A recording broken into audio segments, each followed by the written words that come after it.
Cyber నేరగాళ్లు ఇప్పుడు ఏకంగా దేశంలోనే అతిపెద్ద బ్యాంక్ అయిన స్టేట్ బ్యాంక్ ఆఫ్ ఇండియాను కూడా వదలడం లేదు. ఒక క్రైమ్ థ్రిల్లర్ సినిమాను తలపించేలా సాగిన ఈ భారీ మోసం కర్ణాటక హైకోర్టులో వెలుగు చూసింది. బాధితుడికి నమ్మకం కలిగించేందుకు ఏకంగా ఎస్బీఐ నకిలీ వెబ్సైట్ ను సృష్టించడమే కాకుండా ఓటీపీల కోసం అసలు వెబ్సైట్ నే హ్యాక్ చేశారంటే పరిస్థితి ఎంత భయానకంగా ఉందో అర్థం చేసుకోవచ్చు. ఎస్బీఐ కార్పొరేట్ ఫైనాన్స్ బ్రాంచ్ నుంచి 2025 కోట్ల రూపాయల రుణం ఇప్పిస్తామని నమ్మించి ఒక వ్యక్తిని ఘోరంగా మోసం చేశారు సైబర్ కేటుగాళ్లు.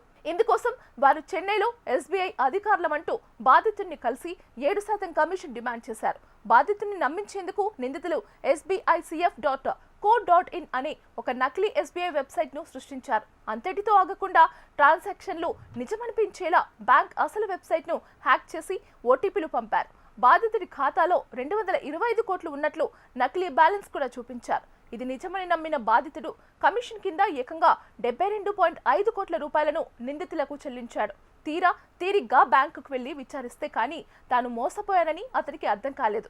ఈ కేసుపై విచారణ జరిపిన కర్ణాటక హైకోర్టు జస్టిస్ నాగప్రసన్న ఇదొక వైరస్ లాంటి నేరమని అందరూ అప్రమత్తంగా ఉండాలని హెచ్చరించారు. ప్రస్తుతం ఈ కేసులో 4 నిందితులు చీటింగ్, ఫోర్జరీ మరియు క్రిమినల్ కాన్స్పిరసీ సెక్షన్ల కింద విచారణ ఎదుర్కొంటున్నారు.